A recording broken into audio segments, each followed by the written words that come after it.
Hello gamers, and welcome back to Solo Spelunking, where tonight I will continue my playthrough of my print and play space opera sandbox board game Outlaws in the Outer Fringe.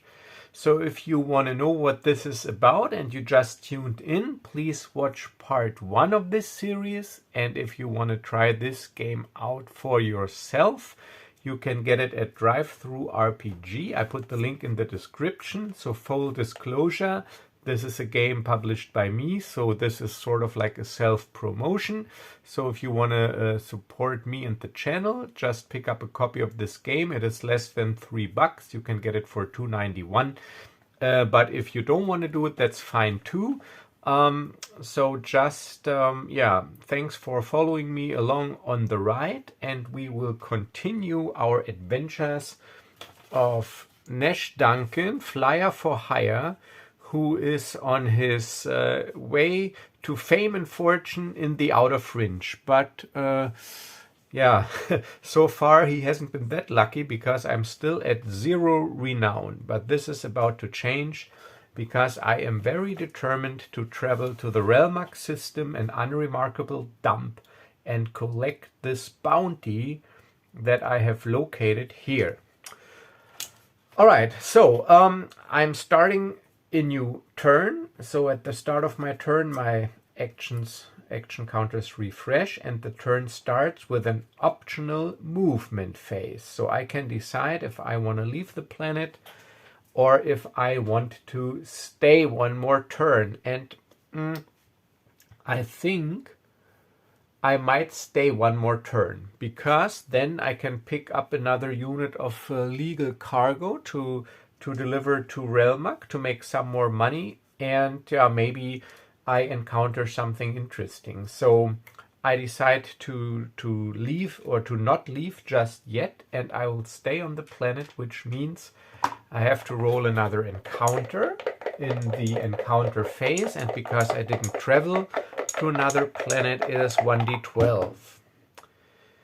And it's a 5. So let's look at encounter number 5 on my Metropolitan Trade Hub encounter table. Alright, so Metropolitan Trade Hub encounter 5. Ooh, I'm lucky again.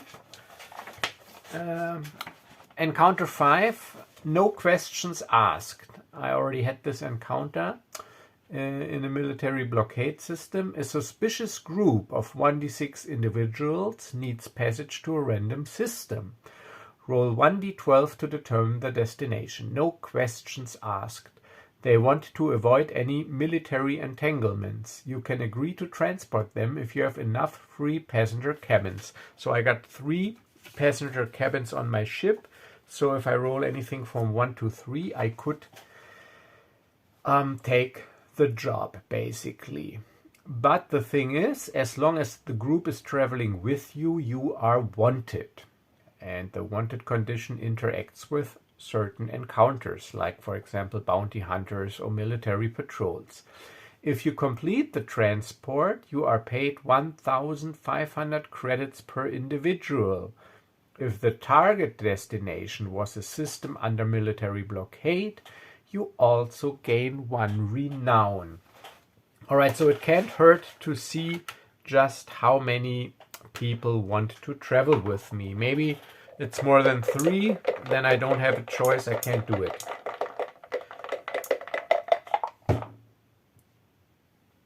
It's exactly 3. So that is actually pretty good, and I think, I take the charter. So I just make a little marker, 3 times pucks for passengers and 1,500 each. So as a reminder, because the other one they paid 2,000, I put this here. So that was the encounter. So I tell them, yeah, all right, I take you. But where to? That is the important question. So this is determined with 1d12, and it is 7. Oh, Doram, the Doram system, an unremarkable dump. Alright, so I take my passenger destination token, and put it there just as a reminder. But I do not have to complete the transport right away, but as long as I am traveling with them, I am considered wanted. So actually it would make sense to get rid of them pretty quick because of the wanted condition. Because if I travel down here first, then I have to travel all the way back up and risk some more encounters with them, and the bounty, it won't go anywhere. So I think I'll go over there first. So that was the encounter phase. And now it is the action phase, where I can take up to 3 planetary actions. All right, the first thing I want to do, because I can do this only once per turn and it's not an action, I consume another med kit. So I have 1 med kit left, so this gives me 3 points of health. So I'm at my maximum of 10 points of health. So this was not an action. You can do this once per turn. All right, so now I want to buy legal cargo. So I am on a metropolitan trade hub. My cargo capacity is 5 and I already got 4 units, so I can only buy 1 unit, and it's 250, but here I get a 10% discount, so that is 225. So 800 minus 200 is 600, minus 25 is 575 credits left. 575 credits, and I get the last crate of legal cargo that I can take with me. So my cargo hold is full. So that was my first action. I flipped this. Now I got 2 more actions that I can take. Let's see. I can, because it gives me options on the board and I don't have anything else to do. I try to locate another bounty target, which is a social roll. I gotta throw social 8+, and if I am successful, I determine the location of another bounty target. So I roll. So this is my second action, locate a bounty target. So I gotta roll social 8+. So let's see. I got +2. Oh no, it's a fail. 3 + 2, that is 5. So no luck here to locate a bounty target, and I can attempt an action only once, so I can't use my last action to try again. But I can use my last action to try to obtain a job from the criminal underworld. Alright, so I do that. Last action, I try to obtain a job from the criminal underworld. And it is again social 8+.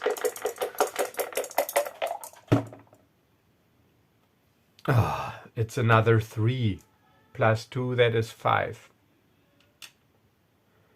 So that means no job for me for the criminal underworld. So I used up all my actions. So next turn, optional movement. I am ready to leave. My cargo hold is full. I'm at full health. And yeah, I'm trying to leave. Or what, I'm not trying to, I will leave. So now I gotta make a movement roll, 2d6 plus space. And everything above 8 adds to my hyper speed. Alright, so this is 3, 6, and 3 is 9. So my hyperspeed is 2 for this movement. So I can move 1, 2. So I'm heading towards the Durham system. So now it's the mandatory encounter phase. I'm in deep space. So I roll on the deep space encounter table. And I do have the passengers with me. So I have to keep in mind that I am wanted now. Alright, 6, I know this. 6, 7 is no encounter, so I'm lucky. So let's, no, damn, 7, 8 was no encounter. Oh, alright, so this is interesting now, because I'm wanted and this is a military interdiction. All right, so I'm reading the encounter to you. Military interdiction. A cruiser of the military Imperium pulls you out of hyperspace, and a pair of 2 dual ion engine, abbreviated DIE, fighters approaches to scan you. If you are not wanted, nothing happens, but because I carry the passengers, I am wanted. So if you are wanted, yes I am, you must try to evade them. Speed 10. So now I'm doing an evade maneuver, and it works like this. It is explained here. Throw space, adding your ship's handling to the roll. But sadly, the handling for my ship is -1. So I have to subtract 1. So my space rating for this roll is a +2 instead of a +3. So throw space, adding your ship's handling to the roll. The target number is 8 plus the difference between your ship's speed and the DIE fighter's speed. So if my ship has speed 4, and this is what I have because I didn't upgrade it, and they have speed 10, the difference is 6 points, and the difficult number is 8 plus the difference, so it is 14. So I have to roll 2d6 plus 2 and get a 14. So this is almost impossible. If you succeed, I escape. If I fail, I have to fight them. And they have space 2, hull 4, and deal 2 damage. Alright, so I think I might not be able to to evade them. So I'm pulled out of hyperspace, and I immediately try to calculate an escape vector, but those DIE fighters are hot on my tail. But I have a slight chance, so I try the evade maneuver. It is a 6 plus 2, it's an 8, so I fail, obviously, the evade maneuver. Alright, so the TIE fighters, they catch up to me, or sorry, the DIE fighters, they catch up to me, and now we fight. And this is conducted just like planetary combat, just you use the space rating instead of your combat rating, and damage is of course subtracted from your ship's hull. Alright, so the enemy, so they have 4 hull, and they deal 2 damage and have space 8, so the target number to hit them is 10. And for them to hit me, because I got space 3, it is 11. And I can take the first shot. So we're in a dogfight now. And I tell my passengers to mend the guns, and I also try some fancy flying. So 2d8 plus 3 versus 10. Alright, so that's good. So that is 9 plus 3. So that's a hit. But sadly I only deal 1 damage because I only have a light laser cannon. So the enemy pew, pew, pew, is reduced to 3 hull, which for cinematic purposes means that I destroy one of the pursuing DIE fighters. And now they attack. 2d6 plus 2 versus 11. And they miss. 4 plus 2. So lucky me. Alright, so now it's me again. I attack. 2d6 plus 3. 3 plus 3 is 6, so I miss as well. So the DIE fighter, he dodges with a Talon roll. Maneuver perfected by Adder Talon. Alright, so now they counterattack. Alright, that is 5 plus 2 is 7, but luckily they do not hit me. So now I attack. Pew, pew, pew, pew, pew. And 6 plus 3 is 9, and I need 10. So it is a near miss. Pew, pew, pew. So they attack. 4, 5, 6, 8. Lucky me. Alright, come on, give me a hit now. 2d6 plus 3 versus 10. 9. Ugh. I rolled a 6. All right, and the TIE fighters. Pew, pew, pew. Ugh. So that is 9 plus 2 is 11, and they only, oh, they need 11, but that's enough. They just need to not to exceed, but to meet the target number. So 9 plus 2 is 11, 8 plus 3, that is 11. So I am hit for 2 points of damage by their quad laser turrets. Pew, pew, pew. So my hull is reduced to 6. So sparks fly. And now I have to counterattack.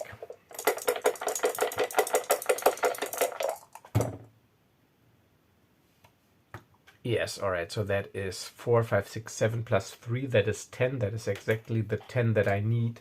So I destroy another TIE fighter. Oh no, there are only 2. So one is already destroyed and the other one is damaged. But he does not break off pursuit. He counterattacks, or she. I don't know who's at the controls. They. So, but they miss. 5, that is not enough. Plus 2. So come on now, counterattack.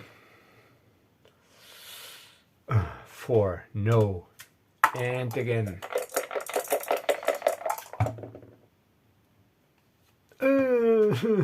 That is 8 plus...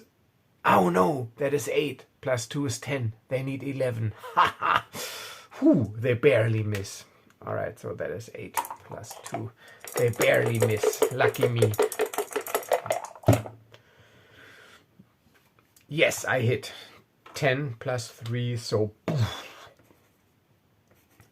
Only 1 hull point left. So I'm almost there. They counterattack with their quad lasers. No, dual lasers. They're TIE fighters, not TIE interceptors. Pew, pew, pew! And that is 8 plus 2 is 10. That is not enough. They need an 11. Lucky me. Now my turn.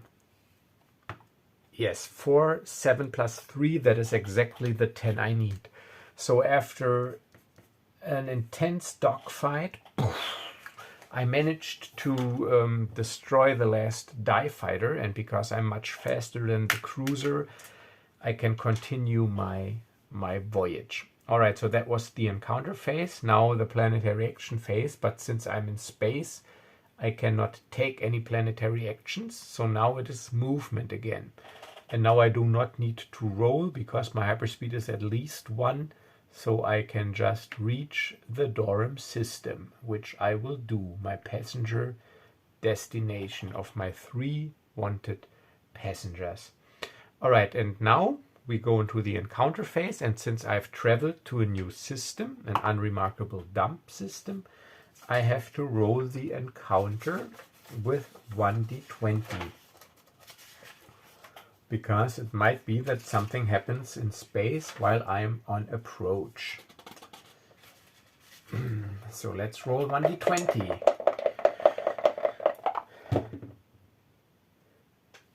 An 8. Alright, an 8. So that's not a space encounter, so I managed to land on the unremarkable dump. And it's a barren landing field, and encounter number 8 is, because this is an unremarkable dump, and I try to give every world a little flair or flavor depending on the type, the encounter is called "We don't want you here, stranger." The population here is very hostile towards outsiders. Throw social 10+. If you fail, you can't take any planetary actions here during this action phase. Alright, so I try to roll social 10+. My social skill is +2.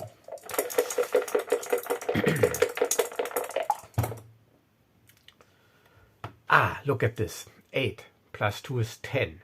So even though they do not want outsiders here, my charming personality and my silver tongue persuades them that I'm good for business because, yeah, I do something for the economy.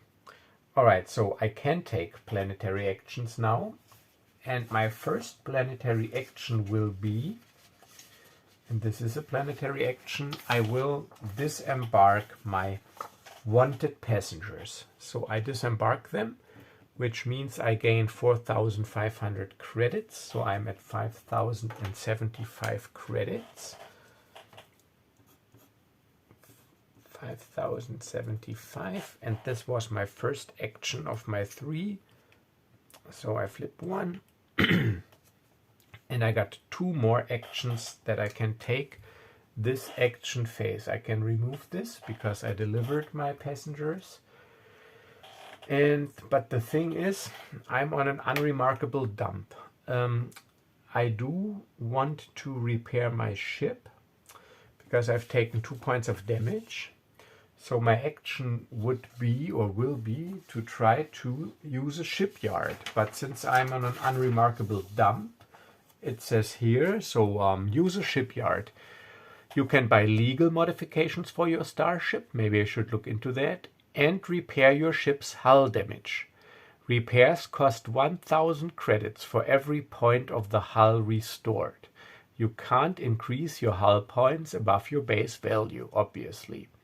If you are on an unremarkable dump, repairs and modifications are only available if you roll 4+ on 1d6. Oh, and it goes on. Also, on an unremarkable dump, repairs cost 1,500 credits for every point of the hull restored. On a trade hub world, you get a 10% discount on repairs. All right, so first I need to roll, and even if repairs would be available, it'll cost me 3,000 credits instead of 2 if I want to repair my 2 points of hull damage. But, you know what? Since I disembark the passengers, I'm not wanted anymore. So if I do not pick up anything illegal, I do not have to fear military interdictions or bounty hunters. However, there's still space pirates I might have to worry about. All right, so I will not use a shipyard because I do not want to pay the extra money for repairs. But let's look at the legal ship modifications. Maybe there's something I can get for 5,000. All right, so the legal ship modifications, I could modify my handling with maneuvering thrusters, meaning my new ship's handling value is 0. So, yeah, I could do that. Everything else, oh no, I could upgrade my cargo capacity with a cargo bay extension for 3,000. I could upgrade passenger cabins. Or I could fit a medical bay to my ship, which is an add-on. And this says you can use one of your actions during your action phase. So this can happen in space or on the planet, because also in space you do have technically an action phase, but you can't take any planetary actions in space. But so you can use them. But if I got a medical bay, I could use my action phase to heal 2 points of health. In parentheses it says character damage, and it is also limited to once per turn. So I really wanted in this game that you do feel some sort of attrition. So you could use 1 medkit a turn and 1 action for your medical base. So you could heal up to 5 points of damage per turn, but not anymore because I wanted to keep some sort of tension. So if you could heal up to full health every round, that would be uncinematic. It would be good in a solo player game because rules as written is a sudden death mechanic. So if you die, you die. In a multiplayer game, it's not. You just lose a turn because a multiplayer game is a race and you have 1 turn to regenerate. But in this game, I also included a variant multiplayer rule with a simple time doom track mechanic that simulates this race that also uses the standard damage mechanics for multiplayer games. So you could choose what you want, but in this playthrough it is sudden death. So if I'm dead, I'm dead. But right now I'm at 10 health, and and if I buy anything, my My funds are almost depleted. I could also, this is good. I think I will do that. A legal modification would be an enhanced hyperdrive, and my ship's new hyperspeed would be 2+, and this is only 3000. But I do have to roll if it's there. So this is what I try to do. I want to use a shipyard to modify my hyperdrive. So let's roll 4+ to see if it's available. So this is my second action. I use a shipyard. So even if it's not available, I've used my action.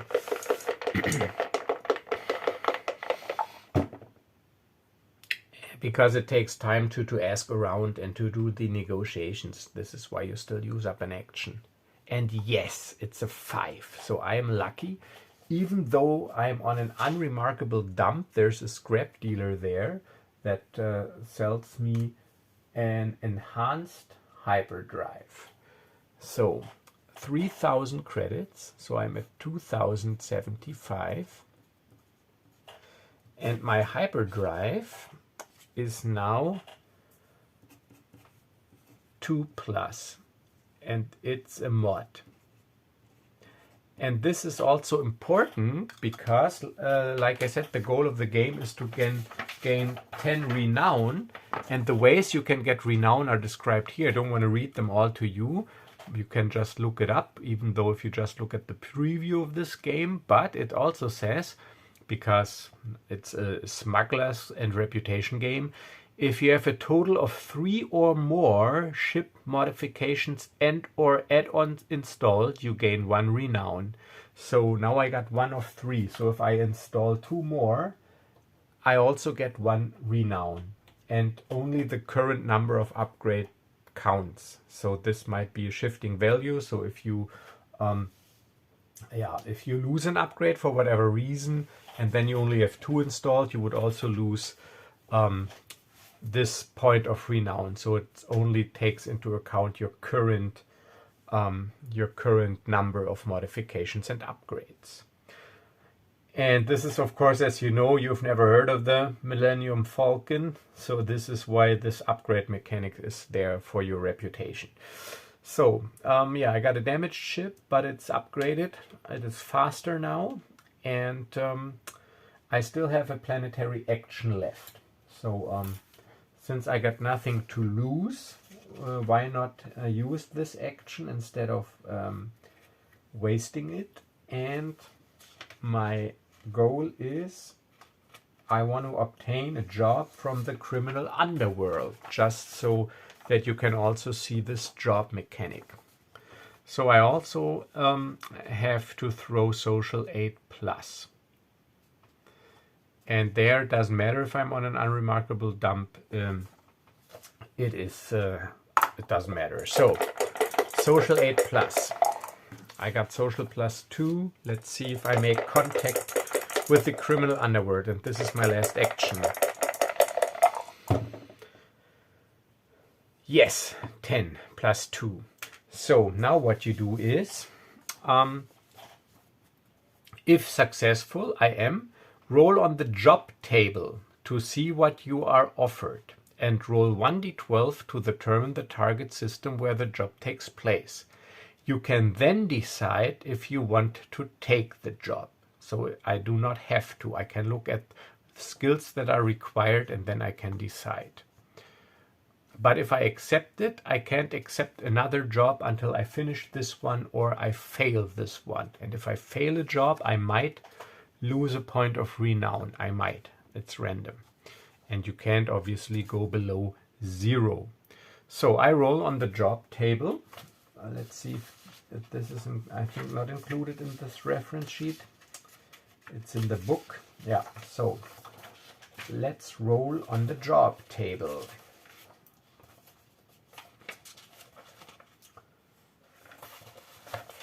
And this is the job table. You roll 1d8.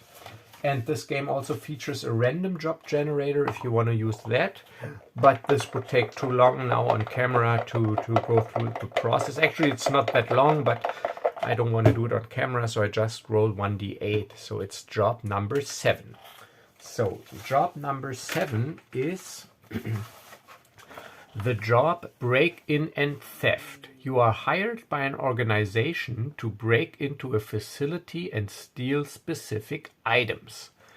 And the skill difficulty will be 9+ for all the skills involved. And I need the checks stealth, which I do not have, combat, which I do have, technical, which I do not have, technical again, which I do not have, stealth, which I do not have, and space. And if I succeed at this job, I get 2 renown and 16,200 credits. So jobs are very lucrative, but whenever you fail, you have to cross up one of these failure circles. And if you fail 3 times, you fail the job. And then if you fail a job, you can, there's a possibility that you lose 1 point of renown because your reputation takes a hit. But since I do not have renown at this point, I don't have anything to lose, so I will, let's first see where the job takes place, and then I will decide.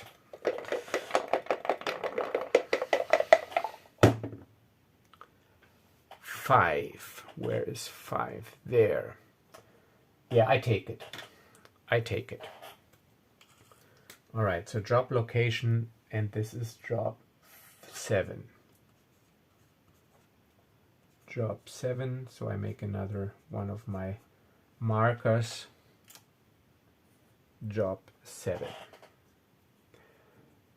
If you play with multiple players, it is best if everybody has like a small journal where they keep track of their things. Otherwise, this board will be pretty crowded with markers. So job 7. All right, so that was my last action. I decided to take the job. So now I got a job, so I can't take any other job. So now what do I want to do next? Do I want to try to attempt the job, or do I want to try to collect the bounty? I do not have any more actions left. So let's just see which one is closer. And they're both unremarkable dumps, so not really planets that you want to be at. So 1, 2, 3, 4, 5, 6, and this one is 1, 2, 3, 4, 5, 6. Doesn't really matter. All right, so this pays more, but to be honest, 2d6, and I do not have some of the skills that I need. I do have combat and space, but not stealth and technical. I'm not sure if I can pull it off. But since this is also like a showcase game, I want to try it. So I want to head over there. And now my hyperspeed is 2+, so my ship is faster. So I rolled space, 2d6 plus 3. All right, so this is 4, 5, and 3. That is exactly 8, so I do not get a speed bonus, so I can only travel 2 squares. That's not good. 1, 2. So now encounter phase in space, 1d8, but I'm not wanted. That's a good thing. It's a 3. Encounter 3 in space. That is encounter 3. A call for aid. You receive a distress call from a tramp freighter with severe technical difficulties, and I can choose to provide assistance. But I'm sorry, but I will not choose to aid this guy because I want to get to my destination real quick. Because if I'm unlucky, I take character damage, and yeah, even though I might get a reward, I just pass this one up because it's an optional encounter. So I continue. Action phase, I do not have a medical bay, and I can't use planetary actions because I'm in space. So we start the next round with a movement roll. 2d6 plus 3. Oh, that's a good one. That is 9 plus 3 is 12. So that is 4 bonus. So 8, 9, 10, 11, 12. And the 2, that is 6. So I can reach my destination. 1, 2, 3, 4. So I travel to the Rumok system. Another unremarkable dump. And since I've traveled to this system, I must again make an encounter roll with 1d20 and see what I get.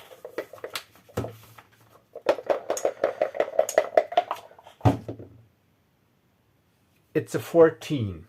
All right, it's a space encounter. Oh, this is actually pretty nice. So I read it to you. Salvage. You come across the wreckage of a destroyed starship. So this is as I enter the system from hyperspace, I come across this wreckage. You come across the wreckage of a destroyed starship. A total, now I see, a total of 1d3 units of cargo floats in between the wreckage. You can scoop up 1 unit of cargo by throwing space 9+, adding your ship's handling to the roll. Make 1 roll per unit of cargo. If you fail, the cargo unit is destroyed. If you manage to scoop up any cargo, roll 1d6 afterwards. 1 to 3, it's illegal cargo, and 4 to 6, it's legal cargo. You can sell it anywhere as if it was bought on a different planet. If the cargo is illegal, you are wanted as long as you carry it. Yeah, but the problem is, I still need, of course, free cargo space to pick it up. And my cargo hold is full because I got those 5 units of legal cargo. But I'm an idiot, I can just sell them there because I bought them on Torem. I could have just sold them here as well. So I will sell them, but sadly this is one of my 3 actions. So even though there's a lucrative opportunity and wreckage floating around, I can't pick it up, so I just decide to land on the system. And now we move on to the planetary action phase. So let's see, maybe I can buy some stuff that helps me completing my job. So first, as my first action on an unremarkable dump, I will sell my legal cargo. And the good thing is, therefore, even though I'm on an unremarkable dump, I do not have to roll because everybody needs goods. So I can sell it for 400 credits per unit. So 5 units, that is 2,000 credits. So I'm at 4,075 credits. 4,075 credits. That was the first action. And I need to keep 1 action to actually try to complete the job. So, but if I look at the legal weapons, armor, and gear, I can actually, buy stuff, because I can buy a multi-tool kit, but this does not help me on job skill checks. But I can get climbing gear at +1 to physical skill check totals during job skill checks only, because during job skill checks the physical skill represents that you have to climb a fence or an outside of a building, overcome some obstacle. So this is why the climbing gear is useful, but it does take up 3 inventory slots and you have 10. So I got 1, 2, 3, 4. So I buy it. So I buy this climb. Oh, I gotta see if it's available because I'm on an unremarkable dump. So action number 2 is I want to go shopping. That is my second action, and I have to check if this climbing gear is available on a roll of 4+. Yes, it is. I rolled a 5. So I pay 800 credits for it. So I am at 3,275. And I have climbing gear now.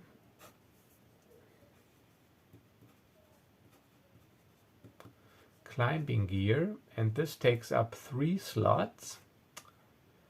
So 3, 4, 5, I got 7 slots used, and it gives me +1 physical during jobs. So that's good.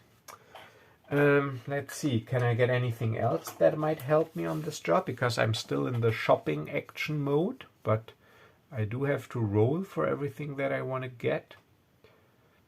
The multi-toolkit does not help me during job skill checks, therefore I would need a security toolkit, but this is illegal.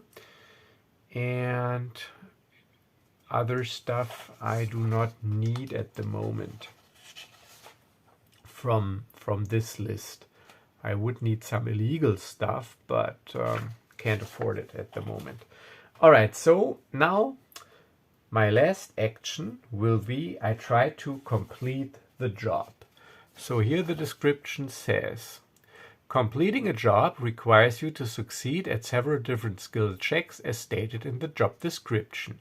If you are at the target system where you have a job to complete, roll the required skill checks in order. If all of them succeed, you complete the job. If one of them fails, check one failure circle and try the failed skill check again. If you succeed, continue in order. If you fail again, check another failure circle and so on.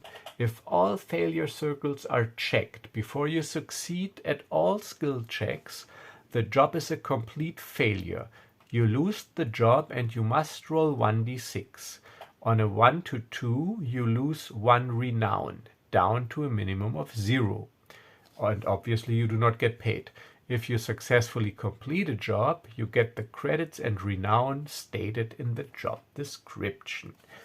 Alright, so my last action, I will attempt the job. And this is why I put down the number, job number 7, so that I can look up the skills. And of course, there's some some cinematic story behind this. So first, the stealth skill check is obviously to sneak up to the facility and to avoid any security measures. Then the combat skill is to overwhelm some guards. The technical skill is to break into the facility to overcome the locks. The other technical skill is to break into the secured rooms within the facility. Then you need stealth again to get out unnoticed, and space also represents the use of speeders and of course vehicles. So this is to ride your getaway vehicle to get away. So this is the story behind the different jobs. So how I came up with the skill checks, because I imagined how this would play out and try to translate it into skill checks. All right, so let's try this. The difficulty is 9+, and I start with stealth, which I have nothing, and I do not get anything because of any items, because I do not have them. I just make 3 failure circles down here, and I try stealth, and I have to try it until I either succeed or all failures are checked.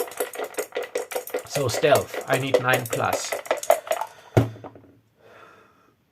Yes, it's a 10. It is a 10, 6 and 4. So stealth is down. So I managed to sneak up to the facility. Now it's a combat roll. Combat, I got +2. So this is not a fight, it's just an abstract combat roll. +2. And obviously I failed this one, so I roll a 3. So 1 failure circle checked. And now I need to do combat again. I got the guard in a chokehold, but he's not out yet. But now he is. So this is 9. So combat down. Now we come to technical, which sadly I do not have, and I do not get any bonuses. Oh, here I didn't even need physical for this break-in and theft. All right, so technical 1. Technical 1. I need 9+. Ugh, almost, it's an 8, but that's a failure. All right, I only have 1 failure left, and I need to do technical again.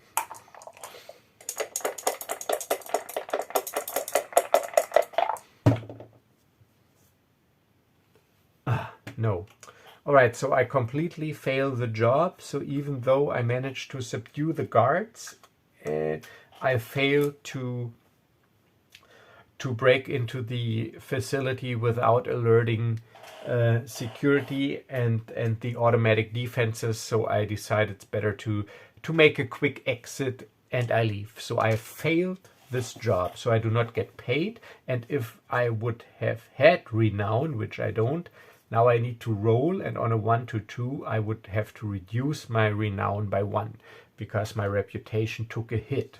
So this is how this works, and this was to be expected. But of course it was a lot of skill checks, and the amount of credits you get and the amount of renown is determined by a formula that is also in this document for when you create your own jobs. So the higher the difficulty and the more skill checks, obviously, the higher the reward and the higher the renown. You can get up to 3 renown for one job. So if you want to focus on this aspect of the game and create like a more well-rounded character, yeah, you could also do that if you want. Because I'm not really a well-rounded character. I'm sort of a min-maxing character focusing on space combat and social because of my smuggler cliche. But so this is where you have some versatility how you want to approach this game. And of course there's always equipment to help you out, which I do not have at the moment. Alright, so yeah, so I failed the job, but now I'm free to take on a new one, but that was my last action. So now it's just again the movement phase. So I still do not have any renown, so I will leave now, and I want to head down here to get to Relmak to hopefully collect a bounty. So movement, 2d6 plus space.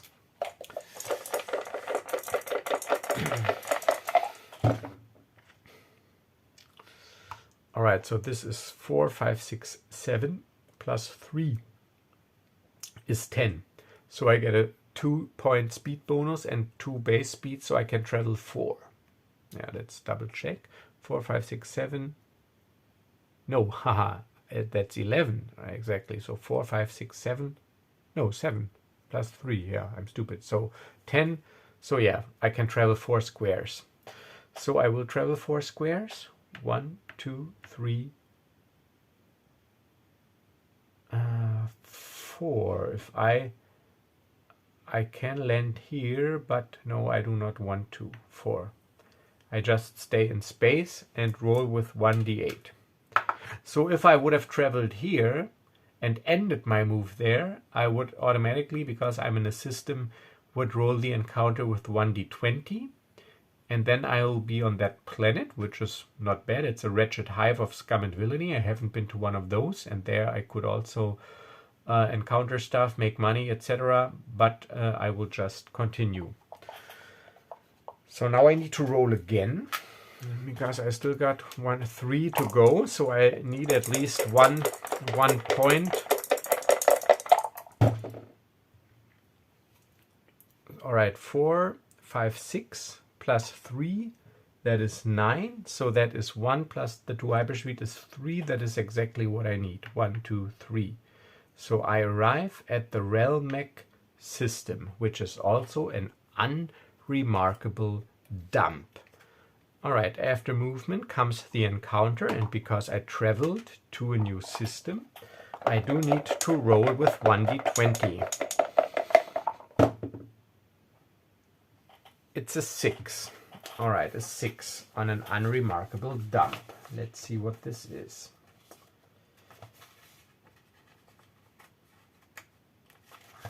Six on an unremarkable dump. Oh, that's a good one. Hopefully. A lucky find. You find an encoded cred stick that someone lost. Throw technical 10 plus. Alright, this is difficult. To decrypt the stick. If you succeed, you gain 1d6 times 500 credits. If you fail, the stick is destroyed. So this is potentially free money, but technical 10, I got 0, so 2d6 and I need 10 or higher.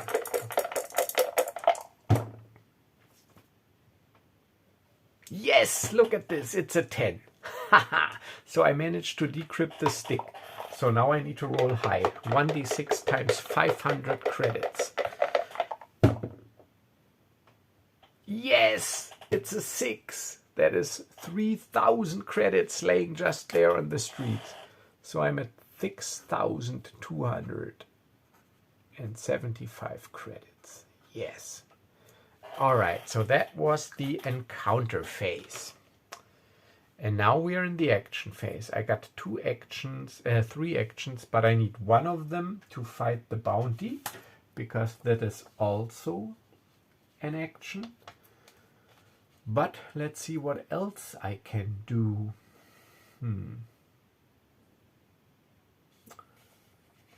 I could actually improve some skills as well.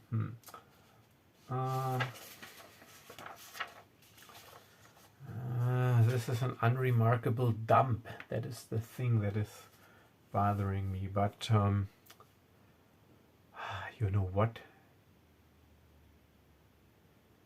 I think let's buy some illegal cargo. Finally, let's buy some illegal cargo for 500 credits per unit. So I try that. So I have to make contact with the criminal underworld. So my first action will be to attempt to make contact with the criminal underworld. I have to throw social 8 plus. 6 plus 2, that is exactly the 8 that I need. So I do make contact with the criminal underworld, and now I can buy illegal cargo for 500 credits per unit, and I will fill up my cargo of 5 with those 5 crates of illegal cargo. So 2,500. All right, minus 2,500. I can't do math right now. So I gotta do this later. So that was my first action. So I bought illegal cargo for 2,500. My cargo hold is full with illegal cargo that I need to smuggle. And my goal is to smuggle it to Kantar here to finally get maybe another renown. I mean, I'm a smuggler and I haven't smuggled a thing yet. Unless passengers that were illegal, but not to military blockade planets. With passengers, you can't choose. You gotta do what they want. All right. So, do I want to take another action before I engage in combat? So my health is full. I got. You know what? Let's try get all the advantage I can get. As my second action, I want to buy gear, legal gear. So I got to roll if it's available. I want to exchange my armors that I got against the combat jumpsuit.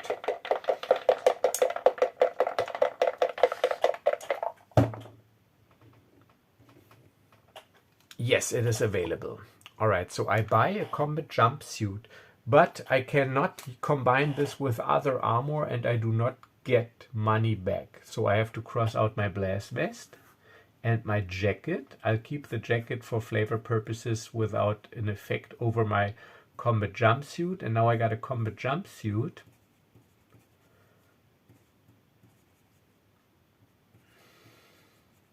And this provides me with plus 3 health.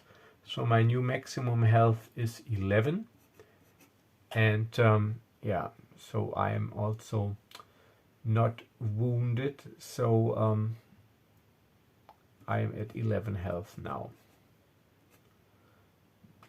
All right, so, and this combat jumpsuit takes up 2 slots of inventory. So I got the climbing gear, 3, and 2, that is 5, 6, 7, yeah. Obviously, of course, it didn't change because I just crossed this one out because the slots didn't change. Just I got one more more point of health, but I can combine it, and that cost me 1,200. So minus 1,200. I gotta clean this up pretty soon. So now I spent 3,700. So I need a calculator. All right, so now the last action. I'm ready. I got my combat jumpsuit. I got my blaster. I know that there's a guy hiding. So now for my last action, I will fight and hopefully collect the bounty. All right, and this is also interesting because the combat stats are determined randomly. So I read it to you. Fight a bounty target and collect bounty. When you reach a system where you have located a bounty target, see above, yeah, I've located it, you can fight the quarry. Roll 1d3 plus 1 to determine the bounty's combat skill value. So it does have anything from 2 to 4. Add plus 4 to that skill value to determine the quarry's health. The unmodified d3 roll also determines the damage the quarry deals. Alright, so let's do this. So I'll use the red die because it's the enemy. Let's roll 1d3. And hopefully it's a low roll.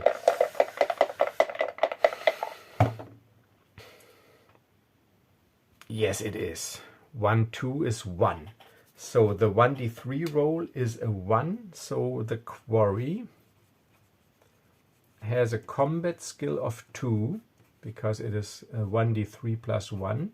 Combat skill of 2. You add plus 4 to that value to gain the health. So the enemy's health is 6. So 4 plus 2, enemy's health is 6.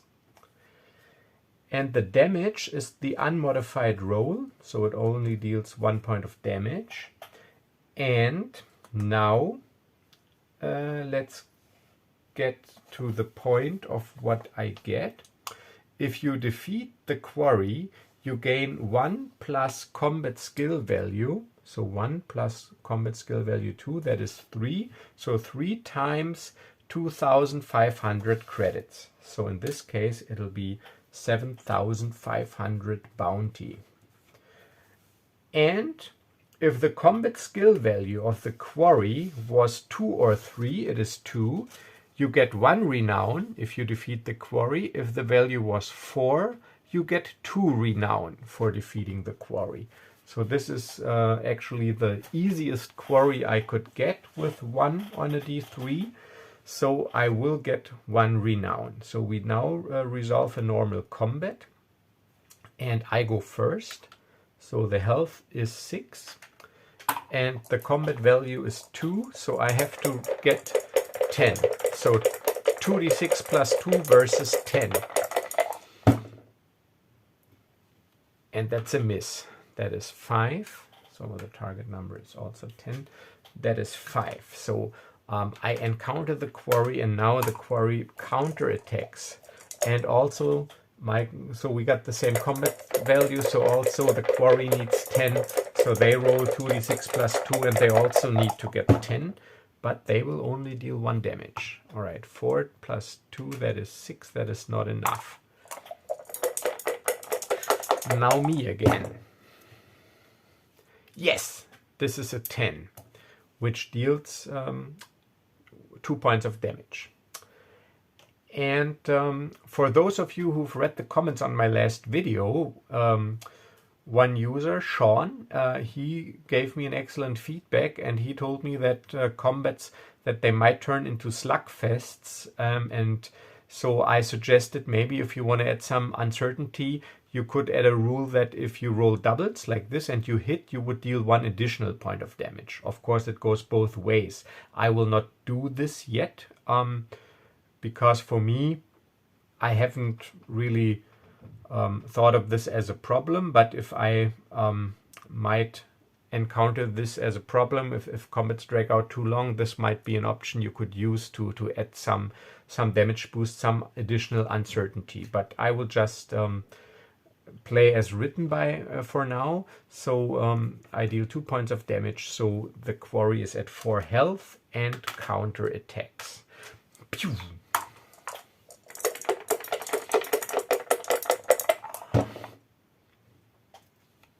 All right, that's an 8 plus 2, it's a hit. So the quarry hits me. So my health goes down to 10.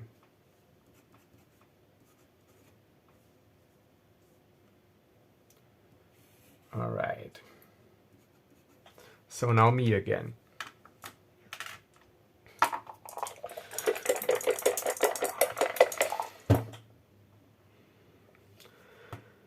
Well, that's 8 plus 2, that is 10.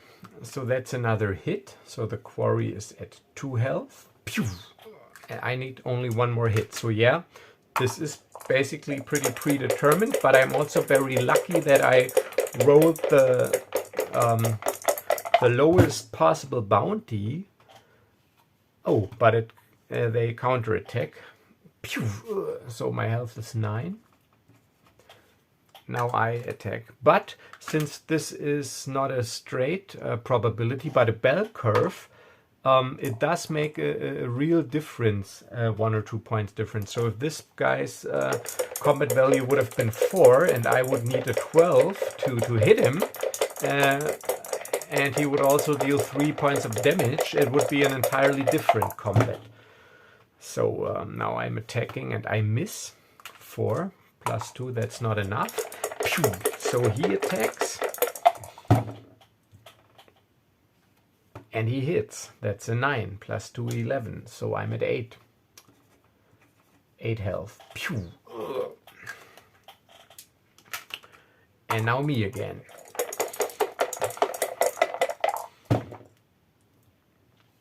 And I miss. That is a 5 plus 2, 7. Counterattack.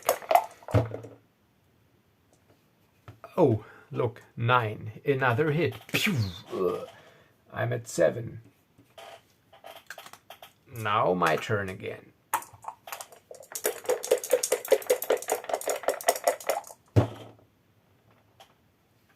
Yes. All right, that's 9 plus 2. So I defeat the bounty. Pew! The last 2 points of health. All right, so the bounty goes down, and I immediately collect 7,500. And finally, I get 1 renown. Yoo-hoo! My first point of renown. And this bounty is defeated, and that was my last planetary action, so the combat was part of the action. So now I would start a new turn. And I will play another turn because I really want to deliver my illegal cargo. So next turn starts. My actions, they would refresh, but I not, because I will move. But the first thing I will do is I will use my last med kit, because I can do this at any time out of combat, once per turn, to regenerate 3 points of health. So my health goes up to 10 from a maximum of 11. And I am out of med kits. But I do have 5 crates of illegal cargo, and now I want to deliver them to Kantar, a system under military blockade. So 1, 2, 3. So I need at least 1 point bonus to get there with 1 jump, basically, or within 1 turn.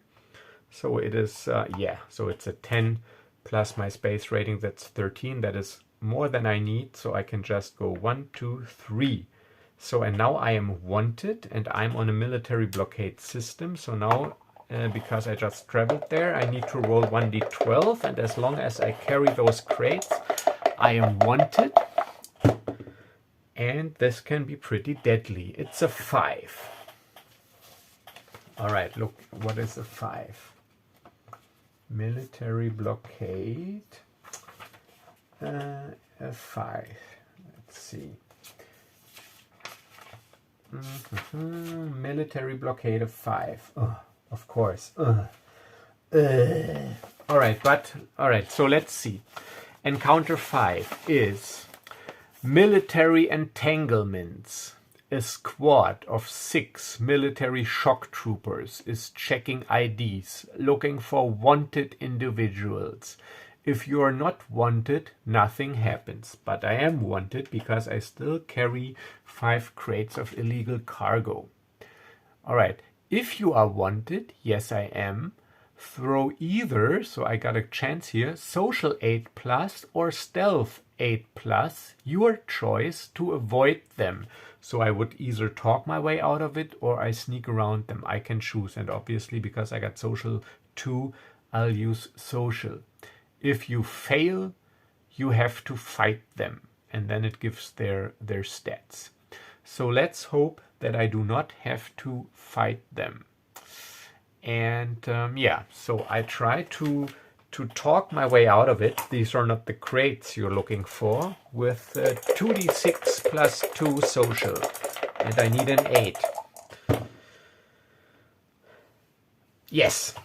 All right, I rolled an 8. 6, 7, 8 plus 2, that is 10. So I am lucky because, yeah, this fight would have been somewhat tough.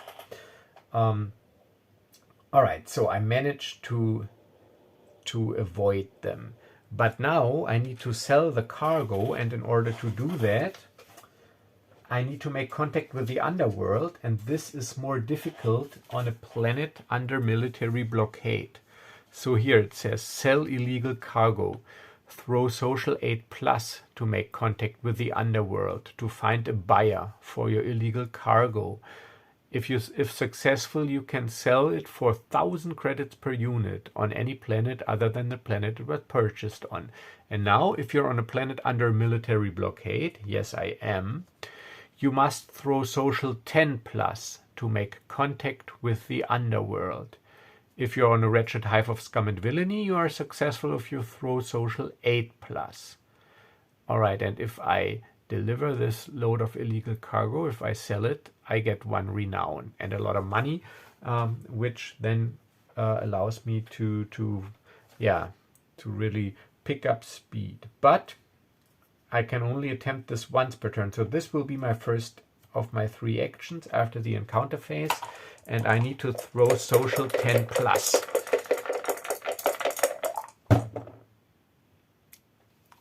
Ah, yes, lucky me.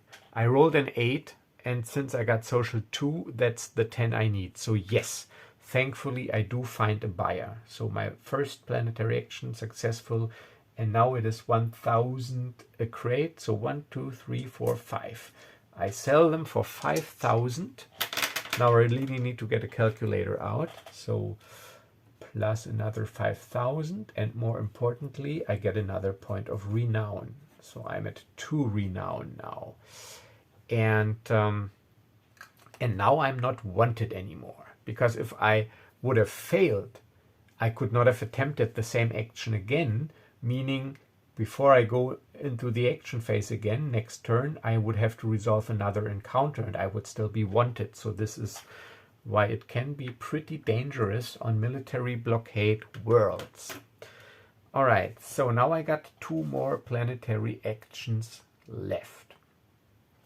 But I will leave it at that. I will end this session here because, as you can see, it takes quite a while. But it takes a while because I'm explaining the entire time.